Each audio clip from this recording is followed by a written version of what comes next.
ఏదో సాధించాలన్న కలిసితోటే నేను వ్యవసాయ రంగంలోకి వచ్చాను. ఇంజనీరింగ్ వచ్చేది బెంగళూరు. మనం ప్రస్తుతం 10 మందిని బతికించవచ్చు. ఫస్ట్ కాన్సెప్ట్ ఈ పామాయిల్ అనేది తీసుకొచ్చారు మన ఇండియాకి, మలేషియా.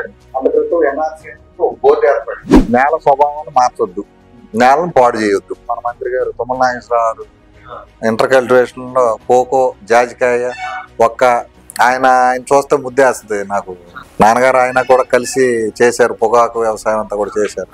రూట్స్ అయితే మర్చిపోలేదు ఆయన. నా ఎక్స్పీరియన్స్ లో చెప్తున్నా, కొబ్బరికి ఇది అమృతం. నమస్తే సార్. ఫస్ట్ ఆఫ్ ఆల్ ఇది మా ఫస్ట్ పాడ్కాస్ట్ అండి. సో ధరణి అగ్రి లైఫ్ నుంచి కానీ లేదంటే వివిధ సంస్థల నుంచి కానీ మా ఈ పాడ్కాస్ట్ అనేది ఇప్పటి వరకు అగ్రికల్చర్ సంస్థల్లో కానీ అగ్రికల్చర్ బ్యాక్గ్రౌండ్ లో కానీ ఇప్పటి వరకు ఏ పాడ్కాస్ట్ అనేది మేము తీసుకొని రాలేదు. అంటే ఇప్పటి వరకు చూసింది లేదు. మీరు చాలా తక్కువ చూసుంటారు అగ్రికల్చర్ రిలేటెడ్. సో ఇక్కడ మేము తీసుకున్న ఇనిషియేషన్ ఏంటంటే, ఒక రైతుని ప్రయారిటీగా తీసుకొని ఒక రైతుని centre of attraction complete concentration చేసి వాళ్ళకి ఇవ్వాల్సిన ఎడ్యుకేషన్ అంతా, అంటే వాళ్ళకి ఇవ్వాల్సిన సలహాలు కానీ సందేశాలు కానీ లేదా వాళ్ళకి ఇవ్వాల్సిన ఒక మెసేజ్ మోటివేషన్ కానీ మార్కెట్లో ఎలా తీసుకొని రావాలి ఏంటి అనే ఒక యునిక్ కాస్ట్ తోని మేము ఈ పాడ్కాస్ట్ సీజన్ అనేది స్టార్ట్ చేసాము. సో మా ఫస్ట్ పాడ్కాస్ట్ కి మీరు గెస్ట్ గా రావడం we are very happy for that. First of all thank you అండి, thanks a lot for that. So actually sir పేరు పిన్నమనేని మురళీకృష్ణ గారు. సో ఆయన పామ్ ఆయిల్ ఫార్మింగ్ లో ఉన్నారు. యాక్చువల్లీ ఈ పామ్ ఆయిల్ ఫార్మింగ్ నుంచి వాళ్ళు చాలా సంవత్సరాల నుంచి చేస్తున్నారు.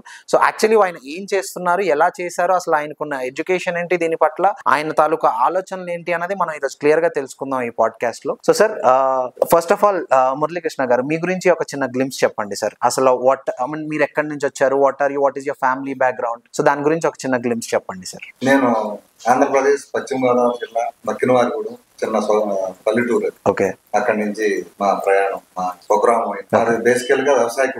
తాతగారు గారి నుంచి కూడా వ్యవసాయం మీద బాగా ఇంట్రెస్ట్. నాన్నగారు కూడా బాగా ఓన్ చేసుకుని బాగా ఇంట్రెస్ట్, కుటుంబం పరంగా కానీ వ్యవసాయం మీద ఏ పంట తీసుకున్నా కూడా దాన్ని ఆదర్శంగా తీసుకుని వాళ్ళు చూస్తూ, నేను చిన్నప్పటి నుంచి కూడా వాళ్ళు చూస్తూ పెరిగాను కాబట్టి నాకు కూడా వ్యవసాయం మీద బాగా ఆపేక్ష. దాంట్లో ఉన్న మెలుపులు నేర్చుకుని ఏదో సాధించాలన్న కసితోటే నేను వ్యవసాయ రంగంలోకి వచ్చాను. నా ఎడ్యుకేషన్ అంతా కూడా బెంగళూరు, విజయవాడ, రాజమండ్రి. నేను స్కూలింగ్ కాడి నుంచి కూడా రాజమండ్రి, కాలేజ్కి వచ్చేటప్పుడు విజయవాడ, ఇంజనీరింగ్ వచ్చేటప్పుడు బెంగళూరు. చదువు అవ్వగానే నేను మళ్ళీ మా ఊరికే వచ్చి నేను నా వ్యవసాయాన్ని నేను డెవలప్ చేసుకుంటూ ముందుకెళ్తున్నాను. ఓకే. సో సార్, మీరు ఇక్కడ ఒక చిన్న మెసేజ్ ఒకటి ఇచ్చారు సార్. మీరు మీ గ్రాడ్యుయేషన్ బెంగళూరులో చేసినప్పటికీ మీరు ఒక ఇంజనీరింగ్ గ్రాడ్యుయేట్ అయ్యుండి మీరు ఉన్నత స్థాయి చదువులు చదువుకొని కూడా అసలు యాక్చువల్లీ మీరు వెనక్కి తిరిగి వచ్చి మీరు వ్యవసాయాన్ని చేయాల్సిన ఆలోచన ఎందుకు వచ్చింది? సో ఇప్పుడు వ్యక్తిగతంగా వ్యవసాయం ఫీల్ ఏంటంటే, మనం ఆ వ్యవసాయ రంగంలో మనం బ్రతుకుతూ 10 మందిని బతికించవచ్చు. First concept exactly. మన కుటుంబాన్ని పోషించుకుంటూ 10 కుటుంబాలకు మనం ఇది ఇవ్వచ్చు. మనం ఎగ్జాంపుల్ గా పని కల్పించవచ్చు, లేదు దాని మీద రకరకాలుగా ఇన్పుట్స్ అనేది తీసుకురావచ్చు. దాని మీద నాకు మొదటి నుంచి కూడా మనం ఎక్కడో చాటు ఉద్యోగం చేయాలి కదా, అదేదో మనమే మనకు తాతలో తండ్రులు సంపాదించిన ఎలాగ పొలాలు ఉన్నాయి, దాన్నే మనం మోడల్ గా మనం వ్యవసాయం చేసుకుంటూ 10 మందికి వృత్తి పని కల్పించడం అవుతాం ఉద్దేశంతో మనం. Very good sir, thanks a lot. In fact మీలా ప్రతి ఒక person end of the day వాళ్ళు జాబ్స్ చేస్తూ వీకెండ్ ఫార్మింగ్ అనే ఒక కాన్సెప్ట్ ని ఫాలో అయ్యి ఇలాగ నలుగురికి ఉద్దేశపూర్వకంగా లేదంటే ఒక మెసేజ్ ఇచ్చి నలుగురికి పని కల్పించి ఒక ఫార్మింగ్ రిలేటెడ్ నేర్చుకోవడం. We are going back to roots sir. These days చూస్తే వీకెండ్ ఫార్మింగ్స్ అని కానీ ఫార్మింగ్ రిలేటెడ్ అని కానీ we are going back to our roots. In fact మీరు ఈ మెసేజ్ ఎప్పుడో ఇచ్చారు. We are very grateful for that. Thanks a lot అండి ఫస్ట్ ఆఫ్ ఆల్ దానికి. సో సార్, మీరు చెప్పిన దాని ప్రకారం మీ ఫాదర్స్ కానీ మీ తాతలు కానీ లైక్ ఎవరైతే ఉన్నారు మీ గ్రాండ్ ఫాదర్స్ కానీ వాళ్ళు అప్పటి నుంచే ఫార్మింగ్ లో ఉన్నారు అంటున్నారు కదా, వాళ్ళు యాక్చువల్లీ ఏం చేసేవాళ్ళు? What is the message that you have got from them? మీరు యాక్చువల్లీ వాళ్ళ నుంచి ఏం నేర్చుకున్నారు, ఈ రోజు దాన్ని ఎలా ఇంప్లిమెంట్ చేస్తున్నారు? వాళ్ళు గతంలో ఇప్పుడున్నంత సౌలభ్యంగా అన్ని రకాలుగా అందుబాటులో ఉండేవి కాదు ఏది కూడా. ఆ రోజుల్లో వాళ్ళు పడ్డ కష్టాలు వేరు, వాళ్ళు చేసిన విధానం వేరు, ఫార్మింగ్ చేసిన విధానం వేరు. ఇప్పుడంతా మెకనైజేషన్ వచ్చింది అంతా కూడా. అవునండి. ఆ రోజుల్లో నేచురల్ పద్ధతుల్లో ఏ రకంగా భూమిని సారవంతం చేసుకుని ఏ రకంగా పంటని కాపాడుకుంటూ అధిక దిగుబడి ఎలా తీయాలనేది ఆ రోజుల్లోనూ వాళ్ళు చేశారు. ఇప్పుడు ఈ రోజుల్లోకి వచ్చేటప్పటికి అంత మెకనైజేషన్ వచ్చింది, అంత కూడా కంప్యూటర్ యుగం అయిపోయింది కాబట్టి దాన్ని మనం జోడించుకుని పాత పద్ధతులను కూడా మనం దాన్ని చేసుకుంటూ ఫార్మింగ్ లో ఎలాగ మనం అధిక దిగుబడి తీయాలి, మన భూసారం ఎలా పెంచాలి, చెట్టుని ఎలా పోషించాలి, పోషకాలు ఎలా అందించాలి అనే దానికి వాళ్ళ నుంచి కూడా నేర్చుకున్నారు. ఓ నైస్ సార్. సార్ మీరు ఇప్పటి వరకు చెప్పిన దాని ప్రకారం మాకు అర్థమైంది ఏంటంటే, మీరు ఫార్మింగ్ మీద ఇంట్రెస్ట్ ఉండి మీ పేరెంట్స్ తాలూకా లెగసీని మీరు కంటిన్యూ చేయడానికి, వాళ్ళు ఇచ్చిన మెసేజ్ని మీరు సొసైటీకి మెసేజ్ కంటిన్యూ చేయడానికి you are into farming. నా ద క్వశ్చన్ ఇస్, యాక్చువల్లీ మీ గ్రాండ్ ఫాదర్స్ ఏం చేసేవాళ్ళు సార్? మీ ఫాదర్స్ వాళ్ళు యాక్చువల్లీ ఏం చేసేవాళ్ళు? సో వాళ్ళ దగ్గర నుంచి మీరు ఇప్పుడు కంటిన్యూ చేస్తున్న లెగసీ ఏంటి సార్? వాళ్ళు బేసికల్ గా ఫస్ట్ నుంచి కూడా వ్యవసాయం మీద వాళ్ళు జీవన విధానం కానీ వాళ్ళు ఏ పంట తీసుకున్నా కూడా నేచురల్ ఫార్మింగ్ కి ఇంట్రెస్ట్ చూపించేవారు. ఆ విధంగా వాళ్ళని చూస్తూ కూడా మనం కూడా అదే పద్ధతుల్లో వెళ్ళాలని, ఈ ఏదైతే ఈ నత్రజని రహితం అనేది మనం చేయాలి అనే దానికోసం ఆ యూరియా, సూపర్ పొటాష్ కాంప్లెక్స్ ఏదైతే తక్కువ ఆ రోజుల్లో పెద్ద ఉండే కాదు ఇవన్నీ. ఈ పశువులు ఎరువు అని పెంటగట్టే విధానం అంటే 10 పాడావులు ఉంటే పాడావుని మన భూమిలో రోజుకొక చోట అలాగా రోజులు మార్చుకుంటా కట్టేవాళ్ళు. దాన్ని ఆ రోజుల్లో పశువులు ఎరువులు అలాగా పచ్చిరొట్ట ఎరువులు వేసుకుని వర్షాకాలం వచ్చేటప్పటికి ఏదో ఒకటి పచ్చిరొట్ట విత్తనాలు జరుపుకోవటం, దాన్ని భూమిలోనే దున్ని చేసుకుని ఆ రకంగా నత్రజని భూమికి సారవంతంగా ఆ రకంగా చెట్టుకి కానీ పంటకి కానీ ఇచ్చేవాడు. ఇప్పుడు అన్ని కూడా షార్ట్ పద్ధతుల్లో ఈ కెమికల్ వచ్చేసిన తర్వాత ఫాస్ట్ ఈల్డ్ మన భూమి సారవంతం పోతుంది, పంట దిగుబడులు పోతున్నాయి, మనకి ఆరోగ్యకరంగా అనారోగ్యమైన వాతావరణం తీసుకొస్తున్నాం మనం. Exactly sir. అది ఒక్కటే మన ఎంత వీలైతే అంత మనం దాన్ని మార్చే ప్రయత్నమే మన పాడ్కాస్ట్ సార్. సో సార్ మీరు చేస్తున్న ఫార్మింగ్ ఎటువంటిది? మీరు యాక్చువల్లీ ఏ ప్రోడక్ట్ మీద వర్క్ చేస్తున్నారు, ఎలాంటి ఫార్మింగ్ చేస్తున్నారు ఏంటన్నది కొంచెం వివరంగా చెప్తారా మా వ్యూవర్స్ కి? మేము గతంలో ఎఫ్సిడి కానీ పొగాకు ఎక్స్పోర్ట్ క్వాలిటీ, ఇప్పుడు ఏదైతే ఐటీసీ కంపెనీ అన్ని ఇప్పుడు మనకి టొబాకో బోర్డ్స్ ఉన్నాయో మనకి, దాని ద్వారా టొబాకో ఫీల్డ్ లో చాలా సంవత్సరాల్లో మేము 68-67 లో స్టార్ట్ చేశారు నాన్నగారు. 1967లో స్టార్ట్ చేసి దాన్ని డెవలప్ చేసుకుంటూ దాని మీద మేము బాగా వృద్ధిలోకి రావడానికి కూడా దాని మీద కారణం. తర్వాత 1982 ఆ టైంలో ఇందిరాగాంధీ గారి ఆ టైంలో ఈ పామాయిల్ అనేది తీసుకొచ్చారు మన ఇండియాకి, మలేషియా తీసుకొచ్చి మన దేశంలో కూడా మనం ఆయిల్ క్రాప్స్ డెవలప్ చేయాలని ఆ రోజు బీజం పడింది. ఆ విధానంలో అది రూట్ మ్యాప్ గవర్నమెంట్ వేసుకుని దాని డెవలప్మెంట్ ఇంప్లిమెంటేషన్ తీసుకొచ్చేటప్పటికి ఆల్మోస్ట్ 1989 ప్లాంటేషన్స్ స్టార్ట్ అయింది. ఇది రైతులు అంత క్రితం ఎన్ఆర్సీ అని చెప్పి ఒక బోర్డు ఏర్పడింది, రీసెర్చ్ సెంటర్ అనేది ఏర్పాటు చేసింది సెంట్రల్ గవర్నమెంట్. వాళ్ళు డెవలప్ చేసుకుంటూ ఫార్మర్స్ కి ఈ పామాయిల్ మొక్కల్ని అందించడం ఎన్ఆర్సీ ద్వారా ఫార్మర్స్ ని ఎడ్యుకేట్ చేసి దాని వల్ల లాభాలు ఏంటి, దాని వల్ల రైతుకి వచ్చే ఇదే అన్ని కూడా ఇప్పుడు స్థాయికి తీసుకొచ్చారు పామాయిల్. సో ఈ ప్లాంటేషన్స్ అనేవి 1989 నుంచి స్టార్ట్ చేస్తే ఈ రోజు మనం 2025 లో ఉన్నాం sir. Okay, so all together rough చూసుకుంటే మీకు ఒక 35-36 ఇయర్స్, రైట్? సో ఈ 35-36 ఇయర్స్ నుంచి మీరు కానీ మీ నాన్నగారు కానీ పామాయిల్ లోనే ఉన్నారా సార్? పామాయిల్ సాగులోనే ఉన్నారా సార్? ఓకే, సో సార్ మీరు ఆ రోజు 1989 లో చూసిన పామాయిల్ తాలూకా ఉత్పత్తులు కానీ దానికి మీరు తీసుకున్న చర్యలు కానీ ఏమన్నవి, ఆ రోజుల్లో మీరు చేసిన కొన్ని ప్రయత్నాలు కానీ ఏంటన్నా మా వ్యూవర్స్ కి చెప్తే. ఎందుకు ఈ క్వశ్చన్ అడుగుతున్నానంటే సార్, బేసికల్లీ ఈ రోజు మీరు చెప్పినట్టు ఈ కెమికల్ వాడకం ఎక్కువైపోయింది, రైట్? వెరన్ ఆ సీజన్ కరెక్ట్ గా 1989 మీరు కరెక్ట్ గా ప్లాంటేషన్ స్టార్ట్ చేస్తున్న సీజన్ టైంలోని నాకు తెలిసి అప్పటికైతే ఈ కెమికల్స్ కానీ ఏమీ లేవు, కంప్లీట్ రా సాయిల్ మీకు అంత న్యాచురల్ గా ఆర్గానిక్ గా జరిగేది. సో అప్పుడు మీరు చేసిన ప్రయత్నాలు కానీ అప్పుడు మీరు చేసిన ఇంప్లిమెంటేషన్ కానీ ఏమన్నా ఉంటే అవి ఈ రోజులకి తగ్గట్టు మనం ఏమైనా బెటర్మెంట్ చేయగలిగితే, సో దట్ మా వ్యూవర్స్ ఎవరైతే ఉన్నారో వాళ్ళకి మీరు ఒక ఇంప్లిమెంటేషన్ తాలూకా ఐడియా కానీ సలహా కానీ ఏమన్నా ఇస్తే, so that would be benefit for them, అది వాళ్ళకి కొంచెం బెనిఫిట్ అయ్యేలా ఉంటుంది. సో మీరు అప్పుడు వాడిన ఇంప్లిమెంటేషన్ సలహాలు కానీ లైక్ ఆ టైంలో మీరు ఎలా చేసేవారు, ఏం చేసేవారు కొంచెం క్లియర్ గా చెప్తారా సార్? ఆ టైంలో ఎన్ఆర్సీ వాళ్ళు సూచించిన విధానంగానే చేసాం. పెద్దలు తాతగారు చేసినా నాన్నగారు చేసినా ఎన్ఆర్సీ ఏదైతే గవర్నమెంట్స్ ఈ పద్ధతుల్లో చేయాలి, ఇంత మెన్యూర్ ఇవ్వాలి, ఇలా చేయాలన్న వాళ్ళు చెప్పిన విధానం ప్రకారం చేసాం. ఎందుకంటే రైతులకు అప్పుడు కొత్త ఎగ్జాక్ట్లీ ఈ లాంగ్ టర్మ్ క్రాప్స్ ఇందులోకి రావడానికి ఎక్కువ మక్కువ చూపేవారు కాదు, అవునండి, భయపడేవారు. అవును, వాళ్ళు చెప్పిన విధానంలోనే చేయాల్సి వచ్చింది. అప్పుడు తర్వాత మాకు అనుభవం వస్తుంది మళ్ళీ. ఆ అనుభవం వచ్చి మేము ఇది కొంత పాత పద్ధతుల్లో గతంలో యూరియా లేకుండా అది నత్రజని రహితంగా పంటలు పండించిన అనుభవం ఉంది కొంత.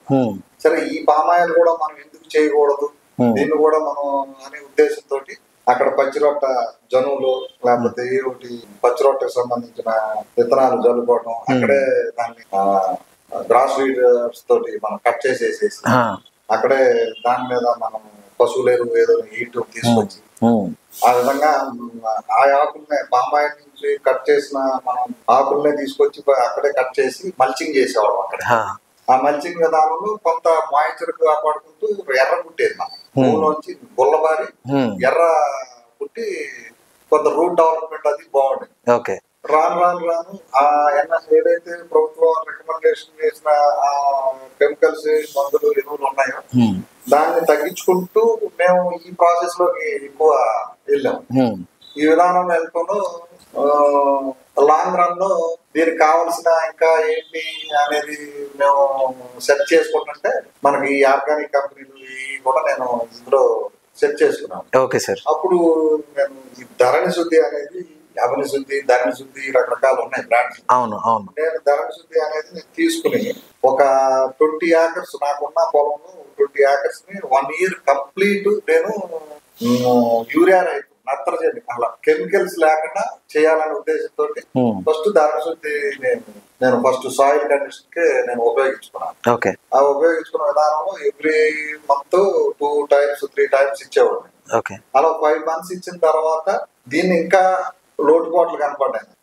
పామాయిల్ అనేది మట్టి ప్రోడక్ట్ ఎక్కువ మనకి, కొబ్బరి గాని ఒక్క గాని ఖర్జూరా గాని ఇవన్నీ నట్ ప్రోడక్ట్స్ ఎక్కువ. ఈ నట్ ప్రోడక్ట్స్ ఎక్కువ ఏంటంటే కొంచెం మెగ్నీషియం బ్యాలెన్స్ చేసుకోవాలి, బారాన్ బ్యాలెన్స్ చేసుకోవాలి ఎక్కువ. ఇవి కొంచెం లోపం కనపడింది నాకు. అప్పుడు వాళ్ళు నేను సంప్రదించడం జరిగింది. ఈ ఏదైతే ఆర్గానిక్ కంపెనీలు వీళ్ళు ఉన్నారో నేను సంప్రదిస్తే దాన్ని కూడా మనం ఇంప్లిమెంట్ చేసి మనకి పామ్ గోల్డ్ అనే ఒక ఉత్పత్తి రూపంలో మనకి అందజేశారు. ఆ పామ్ గోల్డ్ లో అన్ని రకాల ఏదైతే ఈ నట్ ప్రొడక్ట్స్ కావాలో ఈ కొబ్బరికి, పామ్ ఆయిల్ కి, కోకోకి, ఖర్జూరాకి, ఒక్కటి ఏదైతే నట్ ప్రొడక్ట్స్ కావాలో అన్ని కూడా అందులో ఉన్నాయి. అన్ని దాన్ని నేను లాస్ట్ 3 years 2.5 years నుంచి కూడా ఆ పామ్ గోల్డ్ ఒకటే వాడుతున్నాను. ఇది కంప్లీట్ ఆర్గానిక్ అండి? Complete organic. సో ఇందులో ఎలాంటి కెమికల్ ఉండేది కానీ రైతు మొత్తం అంతా ఈ వాడటం వల్ల ఏమైంది, నా భూమి నాకే సారవంతం అయ్యి పురోగతమైన ఎర్ర తోడతాం గుల్లబారి ఆ వచ్చే పచ్చెస్ కూడా డెన్సిటీ ఎంత పెరిగిందంటే ఆ రోజు 30-35 kgs వచ్చే గెలలో 20-25 kgs ఆల్మోస్ట్ 50 kgs వెళ్ళిపోయింది. అదే పెద్ద 30 సంవత్సరాలు 25 సంవత్సరాలు 20 సంవత్సరాలు ఉన్న తోటలో పచ్చెస్ వచ్చి ఆల్మోస్ట్ ఒక 40 kgs 50 kgs వచ్చి దగ్గర 70-80 kgs వెళ్ళిపోయింది. 90 kgs పచ్చెస్ కూడా వచ్చి లాస్ట్ ఇయర్. సో ఈ మీరు ఫస్ట్ 1 year మీ సాయిల్ ని ఇచ్చేసుకోవడానికి అంటే దృఢం చేసుకోవడానికి ఫస్ట్ ధరణి శుద్ధి వాడాను అంటున్నారు కదా? ధరణి శుద్ధి అనేది కంపల్సరీ మనం వాడితే సాయిల్ కండిషనింగ్ అవుతుంది. ఫస్ట్ గుల్లబారుతుంది, నేల గుల్లబారుతుంది, రూట్ డెవలప్మెంట్ అది బాగుంటుంది. మనం నీరు తీసుకోవడం మొదలెడితే చెట్టు కూడా తల్లేరు కూడా ఆక్సిజన్ తీసుకోవడం బాగా బాగుంటుంది. మనకు తల్లేరు దాకా వెళ్ళదు. ఏదైతే మినరల్స్ ఉంటాయో ఆ సైడ్ రూట్స్ కాకుండా తల్లేరు దాకా కూడా వెళ్తున్నాం. సో ఈ ధరణి శుద్ధి అనేది కంప్లీట్ భూమిలోకి పనిచేసేది అంటారు. సో ఈ ధరణి శుద్ధి మీరు 5 నెలలు వాడిన తర్వాత, మీరు వాడక ముందు వాడిన తర్వాత మీకు కనిపించిన డిఫరెన్సెస్ ఏంటి సార్? వాడక ముందు ఏముండేది, మనం ఈ మెన్యూర్స్ ఇవ్వటం వల్ల ఫస్ట్ వేసిన 10 రోజులకి 15 రోజులు పచ్చగా కనపడేది. ఆ తర్వాత మళ్ళీ అది ఇదయ్యేది, నేల గట్టి బారిపోయి గెలబడితే గెల పగిలిపోవడం లేదా గెల అందుకోవడం పరిగెడతాం. మీ చిన్న రూట్స్ కే మనం ఇచ్చే మినరల్స్ ఇంకా మెన్యూర్ అందేది కానీ తల్లి ఏరికి వెళ్ళేది కాదు ఏది కూడా. ఈ వాటర్ కూడా ఏంటంటే ఎక్కువ సింక్ అయ్యేది కాదు భూమిలో చెట్టు దగ్గర. ఒక గంట మోటార్ తిరిగేటప్పటికి డ్రైన్ అయిపోతుంది. ఇది ధరణి శుద్ధి వాడటం వల్ల ఏమైందంటే మనకు ఆ గొల్లతనం వచ్చి మనం ఇచ్చే వాటర్ డ్రిప్ ద్వారా ఇచ్చేది కానీ ఎలాగైనా సార్ సింక్ అయ్యి ఎక్కువ చెట్టు తీసుకుని మనకి ఇప్పుడు గ్రీనరీ ఉంటుంది అన్నమాట. ఇది విత్ ఇన్ 5 months స్పాన్ లోనే మీరు చూసారా సరే సార్? ఎన్ని ఏకర్స్ కి వాడారు సార్ ఇది? ఫస్ట్ 20 acres 1 year బట్టి ఎక్స్పెరిమెంట్ చేశానండి. అసలు కెమికల్ రైతు, మొత్తం జీరో కెమికల్, యూరియా గానీ. చాలా మంది నన్ను ఏలపడం కూడా చేశారు, ఏంటి మొదలు లేదు చేయట్లేదు ఎవరి మాట వినలా. నేను ధైర్యం చేసి నేను చేశాను. దాంట్లో నేను ఫీల్ అయిన దాన్ని నేను ఎవరికి చెప్పలా. ఇప్పుడు నాకు నా తోటలోకి చాలా మంది రైతులు విజిటర్స్ గా వస్తున్నారు, ఎక్కడెక్కడి నుంచో చూసి, నేను లేకపోయినా కూడా చూసి ఆ గ్రీనరీ చూసి ఆ గెలొచ్చే విధానం. 365 days, అరౌండ్ 365 days మనం అన్ సీజన్ అంటే ఏముంటుందండి, క్లైమేట్ కండిషన్స్ ఏంటంటే కొంచెం మనకి శీతాకాలం అనేది కొంచెం బెంచెస్ ఆడగెలలు రావడం తగ్గుతుంది.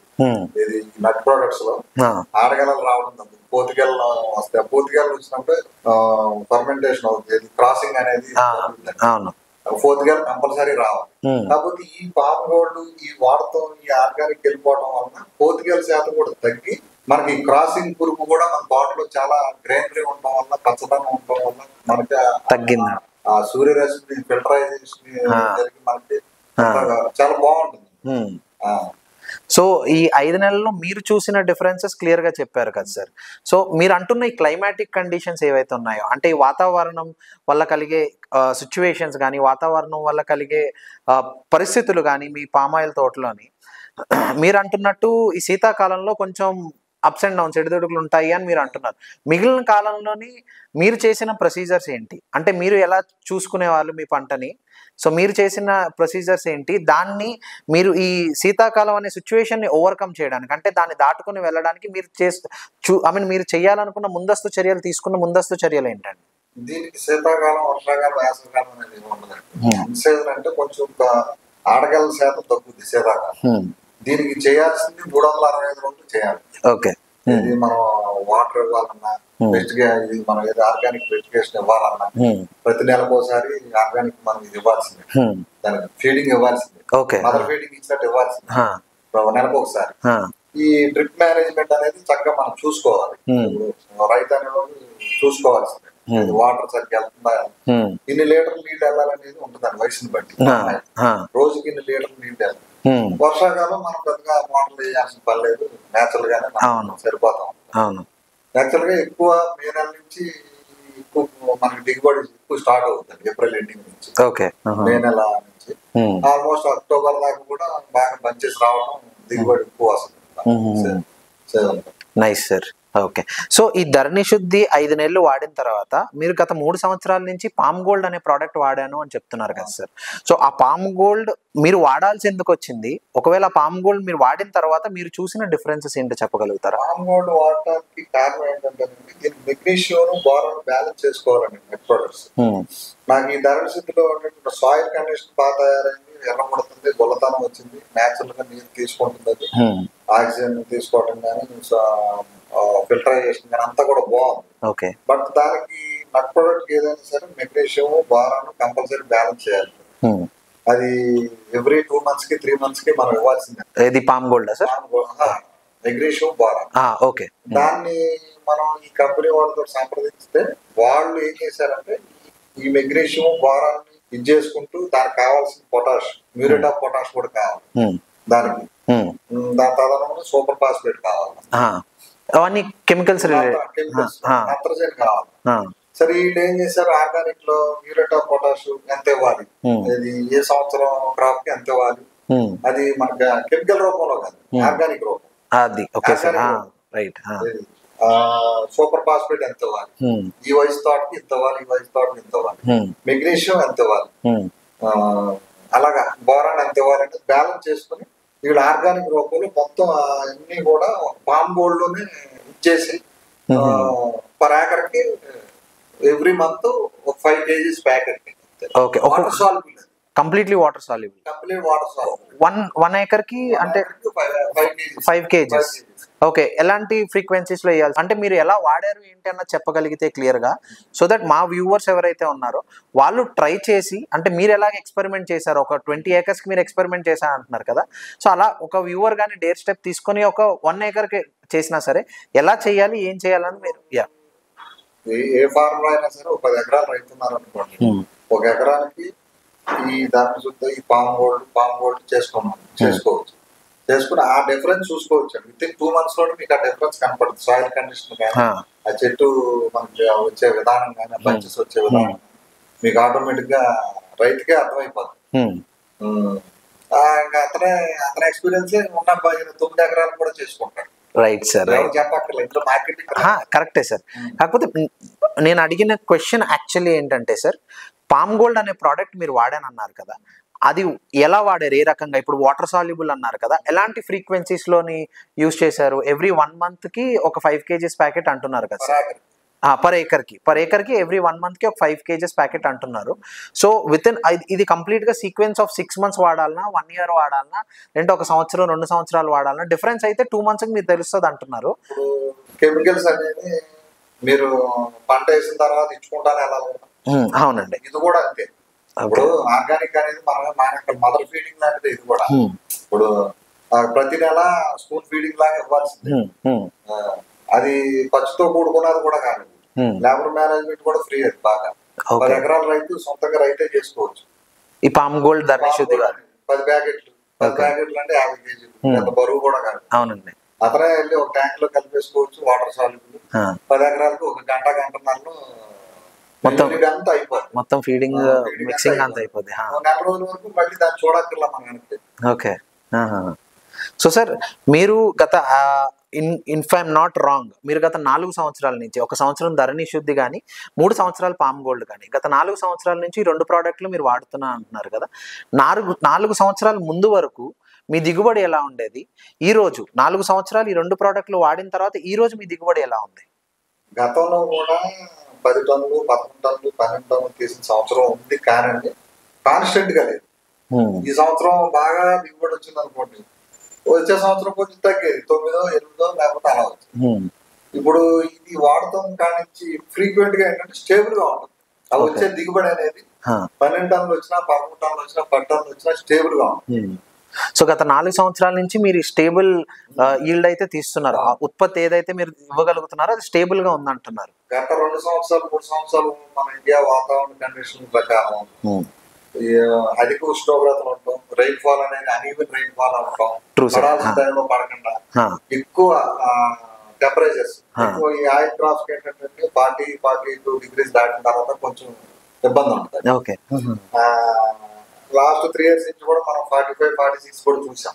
అవునండి. దానివల్ల ఈ సంవత్సరం దిగుబడులు తగ్గిపోయినాయి. గత సంవత్సరం 2024 సంవత్సరం సీజన్ ప్రతి రైతు కూడా నాకు తెలిసి ఆన్ యావరేజ్ 7 టన్నులు 8 టన్నుల కాడికి వచ్చారు. More over 80% farmers. ఎక్కడో మేము ఆర్గానిక్ చేసుకున్నాము, నేను ధైర్యంగా చెప్పగలుగుతున్నా, ఆన్ రికార్డ్ కంపెనీలో నాకు కోడ్ కొట్టుకున్నా సరే 10 టన్నులు ఈ రోజుకి వచ్చింది నాకు. ఆన్ రికార్డ్ ఇర్రెస్పెక్టివ్ ఎలా వెదర్ కండిషన్స్ ఎలా ఉన్నా సరే మీరు కూడా తట్టుకుని ముందుకెళ్ళాను. రెండోది వైట్ ఫ్లేమ్ అనేది వచ్చిందండి. Okay sir. ఆ వైట్ ఫ్లేమ్ వల్ల కొబ్బరి అన్ని కూడా నాశనం అయిపోతుంది, మన దిగుబడి. అవునండి. ఈ వైట్ ఫ్లేమ్ ఈ పామ్ గోల్డ్ ధరణి వాడిన తర్వాత వైట్ ఫ్లేమ్ మా దాంట్లో పక్క తోటలోనూ ఉంటుంది. కాకపోతే మా దాంట్లో తక్కువ ఎఫెక్ట్ ఉంటుంది. ఎందు గురించి అంటే ముదురాకుపచ్చ వస్తుంది. వచ్చే ఆకు ఏది కూడా లేత ఆకుపచ్చ ఉంటుంది. మీకు యూరియా కానీ నత్రజని ఏదైనా తీసుకుంటే లేత ఆకుపచ్చ తీపి వస్తుంది, ఆకు స్వీట్ వస్తుంది కదా సార్. దానివల్ల ఎక్కువ పెస్ట్ తొందరగా అట్రాక్ట్ అవుతుంది. రైట్. దీనివల్ల ఏంటంటే ముదురాకుపచ్చ రావడం వల్ల మన నవిల్లో చేదుగా ఉంటుంది. ఈ పెస్ట్ దాన్ని డ్యామేజ్ చేయలేకపోతే జస్ట్ ఏంటంటే అలాగా వైట్ ఫ్లేమ్ వచ్చినా కూడా చాలా తక్కువ శాతం వస్తుంది. ఒక వర్షం పడితే నీట్ గా మన ఆకు ఎలా ఉంది అలాగే ఉంటుంది, గజ్జాలు కూడా పడట్లేదు, చాలా బాగుంది. Nice sir, very good. So sir, మీరు ఈ ఫ్లైస్ గురించి కానీ, ఈ ముదరాకు పచ్చ కలర్ చేంజ్ అయితే ఏదైతే అంటున్నారో, ఇవన్నీ ఈ పామ్ గోల్డ్ ధరణి శుద్ధి వాడకం వల్ల అనేది మీ అభిప్రాయం. ప్లస్ మీరు కాన్స్టెంట్ గా ఆన్ రికార్డ్ చెప్తున్నారు దట్ 10 టన్నులు తీశారు అని. సో ఈ సంవత్సరం ఎంత దిగుబడి ఎక్స్పెక్ట్ చేస్తున్నారు సార్? ఇప్పుడు కొంచెం ఎర్లీగా కనపడుతుంది బంచెస్. ఎందుకంటే లాస్ట్ ఇయర్ రైన్ ఫాల్ కొంచెం ఎక్కువ ఉండడం, కొంత ఆ క్లైమేట్ కండిషన్ దాటుకుని కొంచెం ముందుకు వచ్చి కొంచెం ఫ్లవరింగ్ అది కూడా కొంచెం బంచెస్ ఇప్పుడు ఎర్లీగా కనపడుతుంది. ఇప్పుడున్న సిచ్యువేషన్ అయితే నేను ఆల్మోస్ట్ 12 to 13 tons చేస్తాను. ఇయరా sir? Year compulsory. Oh nice sir, very good to know that. Congratulations in advance అండి. అంటే లైక్ 10 నుంచి 12-13 అనేది it's significant growth. Okay. So sir, ఈ గ్రోత్ ని మీరు దృష్టిలో పెట్టుకొని మీకు యాక్చువల్లీ గవర్నమెంట్ సైడ్ నుంచి కానీ మీరు అన్నారు ఇందాకలా లైక్ దీనికి అంటే బిఫోర్ ఈ పాడ్కాస్ట్ డిస్కషన్లో మన ఇద్దరం పర్సనల్గా మాట్లాడుకుంటున్నప్పుడు నాకు మీ దగ్గర నుంచి వచ్చిన అప్డేట్ ఏంటంటే గవర్నమెంట్ పాలసీస్ ఉంటాయి, కొన్ని గవర్నమెంట్ ఏజెన్సీస్ ఉంటాయి where they will support you in terms of farm related farms అండి.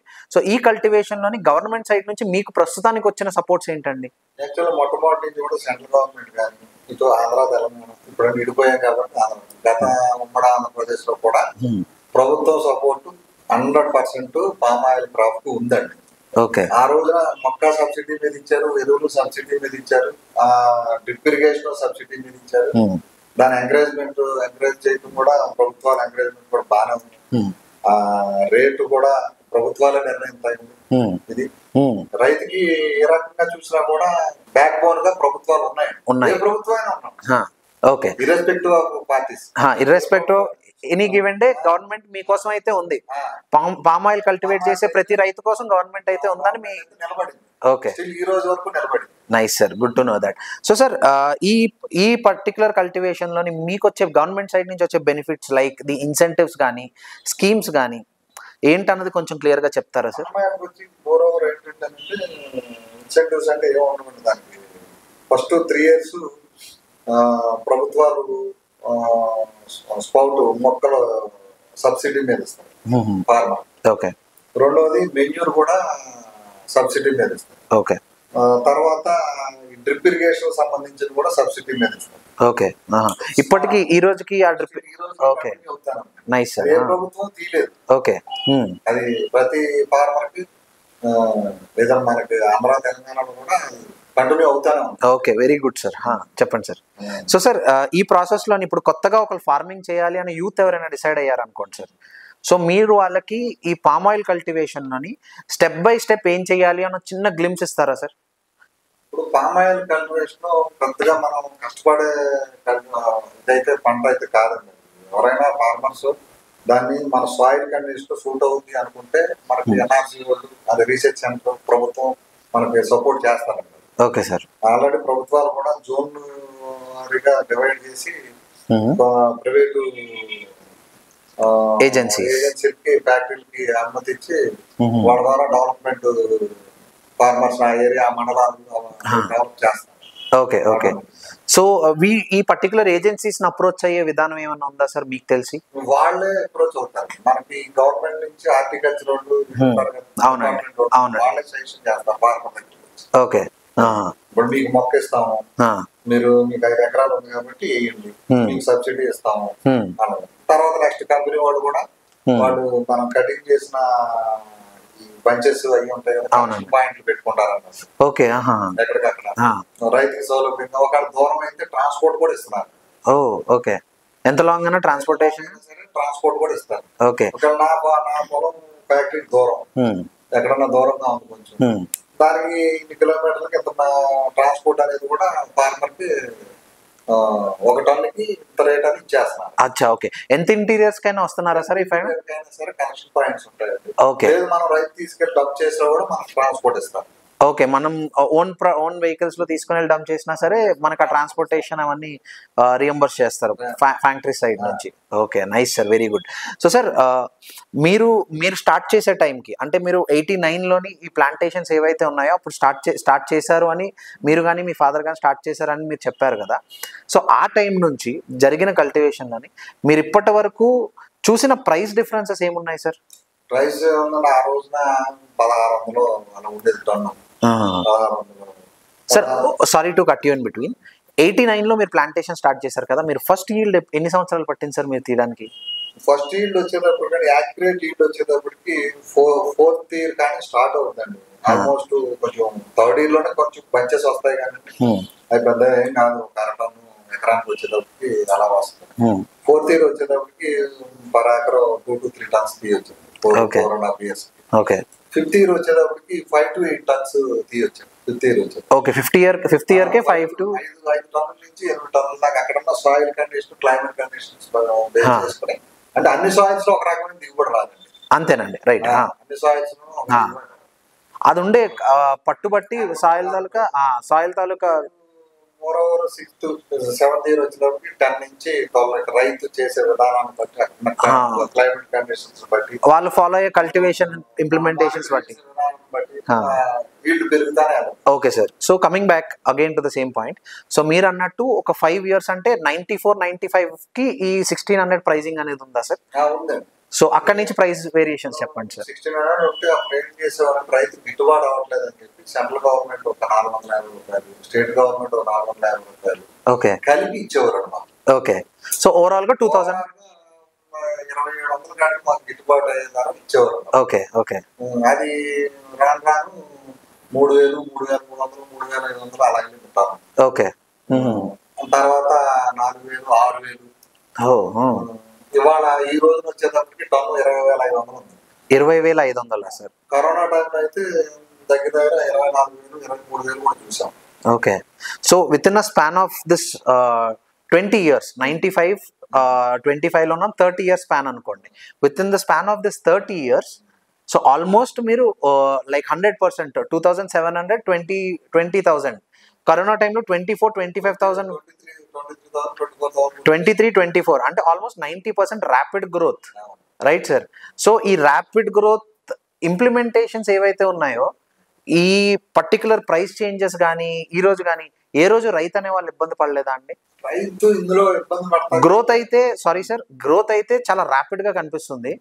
2,700 నుంచి 20,000 అంటే ఆల్మోస్ట్ చాలా ర్యాపిడ్ గ్రోత్ అయితే కనిపిస్తుంది. But the concern here is మార్కెట్లో ప్రైజింగ్స్ కూడా అలాగే పెరిగాయి కదా. మార్కెట్లోని కెమికల్ ప్రైజింగ్స్ కానీ ఓకే ఏ రోజుకి ఆ రోజు కెమికల్ తాలూకు ఎఫెక్ట్ ఇమీడియట్ గా చూపిస్తుందంటే ఆల్మోస్ట్ ప్రైజింగ్ డిమాండ్ చేసే సిచ్యువేషన్ కి ఈ రోజు వచ్చేసారు. వేర్ గవర్నమెంట్ సైడ్ నుంచి ఫార్మర్ అనే పర్సన్ కి ఎంత సపోర్ట్ ఉన్నా where the private industries they are making a lot of business. ఆ ప్రైవేట్ ఇండస్ట్రీస్ ఏదైతే లాట్ ఆఫ్ బిజినెస్ చేస్తున్నాయో సో ఆ ప్రైజెస్ ని కన్సర్న్ గా చూసుకుని ఈ రోజు రైతు అనే వాళ్ళు ఇబ్బంది పడలేదు అనుకుంటున్నారా? ఇది ప్రైవేట్ కంపెనీ వాళ్ళు రేట్ డిసైడ్ చేయాలి. ఓకే. ఫార్ములా సెంట్రల్ గవర్నమెంట్ తయారు చేసింది. ఓకే. ఆ ఫార్ములా బేస్ చేసుకునే రేటు ఏ నెలకైనా నిర్ణయిస్తారు. ఓకే. సెంట్రల్ గవర్నమెంట్ సైడ్ నుంచి ఓకే ప్రభుత్వం ఉంటే ఆ ప్రభుత్వం నిర్ణయిస్తుంది ఫార్ములా బేస్ చేసుకుని. ఓకే.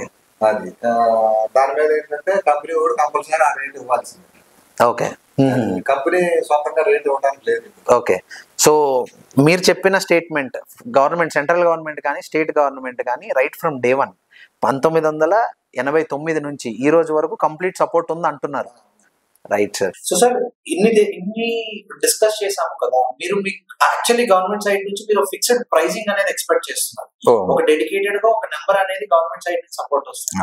దానికి తోడు ఇంకా గవర్నమెంట్ సైడ్ నుంచి ఎలాంటి సపోర్ట్ వస్తే బెటర్ గా ఫీల్ అవుతుంది? దానికి తోడు ఇంకా గవర్నమెంట్ యంత్రీకరణ అనేది మనం యంత్రీకరణ వైపు రైతు కూడా పరిగెడుతున్నాడు. యంత్ర పరికరాలు అంటే మన ట్రాన్స్పోర్టేషన్ ట్రాక్టర్ అవసరం. ట్రాక్టర్ ఒక చిన్న రైతు కొనుక్కోవాలంటే 7-8 లక్షలు ఇన్వెస్ట్ చేసి 9 లక్షలు ఇన్వెస్ట్ చేసి 10 లక్షలు ఇన్వెస్ట్ చేసి కొనుక్కోలేడు. ఆ విధానంలో గవర్నమెంట్ సబ్సిడీ ఒక 50% సబ్సిడీ గవర్నమెంట్ ఇచ్చి ఒక 50% రైతును భరించమంటే చిన్న రైతుకి చాలా మేలు జరుగుతుంది. అలాగే హార్వెస్టింగ్ సంబంధించిన పరికరాలు, అలాగే తోటల్లో కలుపు నివారణ యంత్రాలు, ఏదైతే మనం కలుపు మందులు వాడొద్దని ప్రభుత్వం బ్యాన్ చేస్తుందో వాడొద్దన్నప్పుడు రైతుకి మేలు చేయాలంటే ప్రభుత్వాలు ఒక అడుగు ముందుకు వచ్చి కలుపు నివారించే యంత్రాలని సబ్సిడీ రూపంలో ఇవ్వాలి, చిన్న రైతుకి ఫ్రీగా ఇవ్వాలి. సో ఈ సబ్సిడరీస్ పరంగా చూసుకుంటే గవర్నమెంట్ సైడ్ నుంచి ఈ సబ్సిడరీస్ చిన్న రైతులను దృష్టిలో పెట్టుకొని ఇంకా డెవలప్మెంట్ చేయాలి అనేది మీ ఉద్దేశం. యంత్ర పరికరాలు అనేది కంపల్సరీ ప్రభుత్వం సపోర్టు ఫార్మర్కి 100కి 100% ఉండాలండి. ఉంటేనే కానీ రైతు ఇవాళ అంత డబ్బు వెచ్చించి యంత్రాల మీద పరికరాల మీద వెచ్చించి చేసేంత స్తోమత రైతుకు ఉండదు. ఇది నోట్ చేసుకోవాలి, ఏ ప్రభుత్వం అయినా నోట్ చేసుకోవాలి. అది కేంద్ర ప్రభుత్వం కానీ రాష్ట్ర ప్రభుత్వాలు కానీ. ఈ వీడియో ద్వారా ఏదో ఒక గవర్నమెంట్ ఆఫీషియల్ కి ఈ పర్టికులర్ నోటీస్ రీచ్ అయ్యి వాళ్ళు ఏమైనా ఆలోచించే విధానం చేస్తారేమో చూద్దాం సార్. సో సార్ ఈ పర్టికులర్ ఒక యూనిక్ క్వశ్చన్ నాకు వచ్చింది సార్. ఒక 4 years 5 years అనేది రాబడి ఉండదు అన్న ఒక పాయింట్ ఉంది కదా సార్. అవునండి. ఈ పామ్ ఆయిల్ కల్టివేషన్ లో కానీ ఈ నట్స్ కల్టివేషన్ లో కానీ స్టార్టింగ్ ఒక 4 years 5 years 4-5 సంవత్సరాలు దిగుబడి అనేది ఉండదు అంటున్నారు. సో ఈ దిగుబడి అనేది లేకుండా 4 సంవత్సరాలు 5 సంవత్సరాలు ఒక రైతు అనేవాడు కష్టపడి డబ్బులు వేచించి దానికి చేయాల్సిన కల్టివేషన్ ప్రాసెస్ అంతా చేసి ప్రొసీజర్ అంతా చేసి 5 సంవత్సరాల తర్వాత దాని తాలూకా దిగుబడి అవుట్పుట్ చూస్తారు. మంచి క్వశ్చన్ అడిగారు మీరు. అది ఎలా అంటే అంతర పంటల్లో వేసుకోవచ్చు అండి. మీకు మీ భూమి మీ సాయిల్ కండిషన్ బట్టి ఆ ఏరియాకి ఏ పంట సూట్ అవుద్ది అనేది మీకు తెలుసు కదా. పామాయిల్ వేయకముందు ఏం పండించేవారు? మొక్కజొన్న పండించేవారు అనుకుందాం. సపోజ్ మొక్కజొన్న వేసుకోవచ్చు ఒక 3 years. లేదు అరటి పండించేవారు అనుకోండి, అరటి వేసుకోవచ్చు. లేదు ఇంకేదన్నా పొగాకు పండించారు అనుకోండి, పొగాకు వేసుకోవచ్చు. అలాగే ఏది లేకపోతే అపరాలు పండించుకోవచ్చు, కందులు వేసుకోవచ్చు. ఏ పంట అయినా అంతర పంటగా పుచ్చ వేసుకోవచ్చు. ఏ రకమైన పంట అయినా మనం ఆదాయం కోల్పోవక్కర్లేదు. 3 సంవత్సరాలు కూడా పామాయిల్ పెంచుకుంటూ ఇలా అంతర పంట రూపంలో మనం ఆదాయం తీసుకోవచ్చు. ఒక్క 4వ సంవత్సరమే మనం ఏ పంట వేయకూడదు. సో సార్ ఈ ఇంటర్ క్రాప్ ఏదైతే అన్నారు, పర్టిక్యులర్ గా ఈ జొన్న గానీ లేదంటే ఏదన్నా ఆ సాయిల్ కి సూట్ అయ్యేది ఏదన్నా చేసుకోవచ్చు అంటున్నారు. సో దాని తాలూకా ఎఫెక్ట్ ఈ పర్టికులర్ పామ్ ఆయిల్ కల్టివేషన్ ఏదైతే ఉందో, మనం పామ్ పెంచుతున్నాం కదా, దాని మీద ఎఫెక్ట్ ఏమి ఉండదు అంటారా? అసలు ఇంటర్ కల్టివేషన్ చేస్తేనే పామ్ ఆయిల్ గ్రోత్ బాగుంటుందండి. ఓకే, అంటే ఆ 3 సంవత్సరాలు కూడా. ఎందుకంటే మనం దీనికి ఇచ్చే ఫెర్టిగేషన్ కానీ, దీనికి ఇచ్చే వాటర్ ఇది మన ఇరిగేషన్ కానీ, ఇంటేక్ కానీ ఏదైనా కూడా సాయిల్ మనం దున్నుతూనే ఉంటాం. దానికని ఇంటర్ కల్టివేషన్ చేస్తూ ఉంటాం. గుల్లబారి ఏరు రూట్ డెవలప్మెంట్కి ఉపయోగపడుతూ ఉంటాం. నాకు తెలిసి ఈ మధ్యకాలంలో వరంగల్ నుంచి కూడా మా తోటలు చూడటానికి కార్లు వేసుకొచ్చారు. వరంగల్ హనుమకొండ బెల్ట్ ఆ ఏరియా నుంచి వచ్చి మా తోటలన్నీ తిరిగి వెళ్ళారు రైతులందరూ కూడా. వాళ్ళ పేర్లు అందరి పేర్లు కూడా నా దగ్గర ఉన్నాయి. వాళ్ళు మేము ఇంటర్ క్రాప్ వేయట్లేదు సార్ అన్నారు. నేను ఇంటర్ క్రాప్ వేయమని ఎంకరేజ్ చేశాను. ఏదైనా వేసుకోండి, మీ సాయిల్కి ఏది పడితే అదే వేసుకోండి, ఖాళీగా మట్టుకు వదిలిపెట్టొద్దు. లేకపోతే మీకు ఇంటర్ క్రాప్ వేయనందువల్ల 3వ సంవత్సరంలోనే దిగుబడి ఎక్కువ వచ్చేద్ది అనుకోవటం అబద్ధం అని చెప్పి వాళ్ళకి నేను.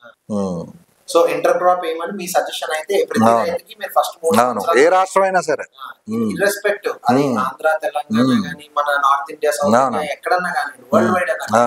సో మీరు ఇచ్చే సజెషన్ అంటే ఇంటర్ క్రాప్ అనేది మ్యాండేటరీగా ఇస్తే సాయిల్ తాలూకా బెనిఫిట్ అనేది పెరుగుతుంది. ఇప్పుడు 5వ సంవత్సరం 4వ సంవత్సరం వచ్చేటప్పటికి కోకో మొక్కలు పెట్టుకోవచ్చు అండి మనం ఇంటర్ క్రాప్ గా. కొంచెం గ్యాప్ ఎక్కువ పెట్టుకుంటే ఒక 100-120 మొక్కలు కోకో మొక్కలు ఎకరానికి పెట్టుకుంటే మనం ఒక 2 క్వింటాల లోపు మనం దిగుబడి తీయచ్చు కోకో. ఇవాళ కింటా వచ్చి 700 నుంచి 1000 రూపాయల దాకా కోకో కూడా ఉంది. అది కేజీ వచ్చి కింటా వచ్చి 70,000 నుంచి 1,00,000 రూపాయల దాకా కూడా లాస్ట్ ఇయర్ అమ్మారు. ఆ రకంగా కూడా ఇంటర్ క్రాప్లో కోకో బాగా ఎంకరేజ్ చేయొచ్చు.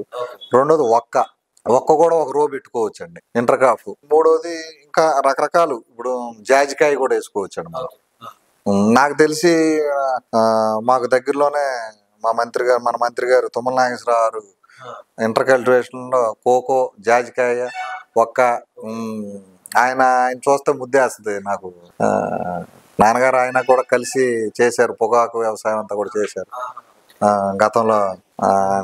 వాళ్ళకి కూడా ఆయన మంత్రిగా కూడా ఉండడు, తోటలోకి వెళ్తే లుంగి కట్టుకుని చక్కగా ఒక ఫార్మర్ రైతులాగే ఫీల్ అవుతాడు. రైతు సాధక బాధకాలు ఆయనకు ఒక్కడికే తెలుసు నాకు తెలిసి. రూట్స్ అయితే మర్చిపోలేదు ఆయన. సో సార్ ఇక్కడ మీరు ఈ కోకో గానీ బీటల్ గానీ అని అన్నారు కదా, ఒక్క గానీ కోకో గానీ అన్నారు. సో సార్ ఈ పామ్ గోల్డ్ ఇందాక మీరు ఇంతకు ముందు ఒక డిస్కషన్ లో మీరు అన్నమాట ఈ నట్ కల్టివేషన్ ఏదైతే ఉందో కోకో గానీ కొబ్బరి గానీ మీరు అన్నది డేట్స్ గానీ ఖర్జూరం డేట్స్ గానీ దానికి కూడా పామ్ గోల్డ్ వాడచ్చు అని మీరు ఇందాక డిస్కషన్ లో చిన్న మాట అన్నారు. సో సార్ అది పామ్ గోల్డ్ కి ఏ రకంగా ఉపయోగపడుతుందండి? పామ్ గోల్డ్ ఆ క్రాప్లకి ఏ రకంగా ఉపయోగపడుతుంది అనేది ఇది. ఇప్పుడు అది ఆర్గానిక్ అనేది మనకి తల్లిపాలతో సమానం అని నేను ముందే చెప్పా. ఇప్పుడు ఆ నేల స్వభావం మనం ఎప్పుడైతే దాంట్లో ఉన్న మినరల్స్ పాడు చేయమో ఏ చెట్టు అయినా గ్రోత్ బాగుంటుందండి. అది నట్ ప్రోడక్ట్స్ కి ఇందులో ఉన్న మెగ్నీషియం, బోరాన్, న్యాచురల్ గా మనకి ఎమినో యాసిడ్స్ కానీ, సంథింగ్ పల్విక్ యాసిడ్ కానీ, ఏదైనా హ్యూమిక్ యాసిడ్ కానీ రకరకాలు ఉన్నాయండి ఇందులో. పామ్ గోల్డ్ లో ఈస్ట్ కూడా ఉందండి. వేసిన ఎరువును కూడా బ్యాక్టీరియా డెవలప్ చేస్తుంది. అలాగే న్యాచురల్ గా మనకి అన్ని రకాలుగా కూడా చెట్టుకి అందే గుణాలన్నీ పామ్ గోల్డ్ లో ఉన్నాయి మనకి. దానివల్ల ఏంటంటే ఈ నట్టు ప్రొడక్ట్స్ కి బాగా ఉపయోగపడుతుంది. కోకో కూడా సైజు కాయ ఎంత వచ్చేది ఇంతలా వస్తుంది, ఇంత కాయ అవుతుంది. కోకో కూడా బాగుంటుంది అన్ని. పామ్ ఆయిల్ కూడా కొబ్బరి నేను బాగా నా ఎక్స్పీరియన్స్ లో చెప్తున్నా, కొబ్బరికి ఇది అమృతం. పామ్ గోల్డ్ అయితే అమృతమే ఒక రకంగా. కొబ్బరికాయ ఆ నల్లగా ఉన్న మచ్చ కూడా పోయింది నాకు. ఈ కేరళలో ఉన్నట్టు గ్రీనిష్ వస్తున్నాయి కాయలు నాకు ఇప్పుడు వచ్చేది. దాంట్లో ఉన్న వాటర్ తాగుతుంటే, కొబ్బరి బండు ఒకటి దింపుకుని తాగుతుంటే, మనం వెనక ముంజికాయలు కొట్టుకుని పల్లెటూరులో ముంజులు నీళ్లు ఇలా ఇలా ఏలుతో తీసుకుని ముంజు నీళ్లు తాగేవాళ్ళం. ఆ టేస్ట్ వస్తుంది. Nice sir, very good. So sir, ఇప్పుడు మీరు అన్న మాటల్లోనే ఆర్గానిక్ ఫార్మింగ్, ఈ ప్రోడక్ట్ ఆర్గానిక్ అంటారు. సో ఈ న్యాచురల్ ఫార్మింగ్ ని, ఆర్గానిక్ ఫార్మింగ్ ని మీరు ఏ రకంగా తీసుకుంటారు? మీరు సొసైటీకి కానీ, తోటి ఫార్మర్లకి కానీ, ఈ రోజు ప్రస్తుతానికి మార్కెట్ లో ఉన్న ఒక రైతుకి కానీ, మా వ్యూవర్స్ కి కానీ. ఫస్ట్ నేను రైతులకు చెప్పేది, ఈ ప్రోడక్ట్ వాడండి, ఆ ప్రోడక్ట్ వాడండి అని నేనైతే చెప్పనండి. ఆర్గానిక్ వెళ్ళమనే నేను చెప్తున్నానండి. దయించి అందరూ కూడా ఏంటంటే, యూరియా రైతు అనేది ఈ రోజు కాదండి, గత వాజ్పేయి గారు ప్రభుత్వం ఉన్నప్పుడే ఆలోచించింది. నత్రజని రైతు చేయాలనేది, పంటల్ని నత్రజని లేకుండా భూమిని సారవంతం చేసుకోవాలనేది ఆ రోజు నుంచి మొదలైంది. కానీ దాని ఇంప్లిమెంటేషన్కి వచ్చేటప్పటికి మనకు రైతు దాకా రావట్లేదు. అది మనం ఆర్గానిక్ వెళ్ళమనే ప్రతి పంట కూడా, వరి కానీ ఏదైనా కానీ, మొక్కజొన్న కానీ, పామాయిల్ కానీ, కొబ్బరి కానీ, ఏ పంట అయ్యండి మీరు ఆర్గానిక్ మొగ్గు చూపండి. నేల స్వభావాన్ని మార్చొద్దు, నేలను పాడు చేయొద్దు. Nice sir. సో మీ వంతు కృషి మీరు చేస్తున్నారు, మా వంతు కృషి మేము చేస్తాం. ఈ ఆర్గానిక్ ఫార్మింగ్ ఏ రకంగా ఇంకా మార్కెట్ లో తీసుకొని వెళ్ళాలి, ఏ రకంగా మేము ఒక తోటి రైతుని కానీ, ఒక వ్యూవర్ ని కానీ, మార్కెట్ లో ఉన్న వాళ్ళని కానీ ఏ రకంగా ఎడ్యుకేట్ చేయాలి అనే ప్రయత్నం మేము చేస్తాం సార్. ఈ రోజు మీ అమూల్యమైన టైం ని మాకు ఇచ్చి, స్పెండ్ చేసి, మాకు ఇవ్వాల్సిన ఇన్ఫర్మేషన్ ఇచ్చి, ఇన్ని సలహాలు ఇచ్చి చేసినందుకు చాలా థ్యాంక్స్.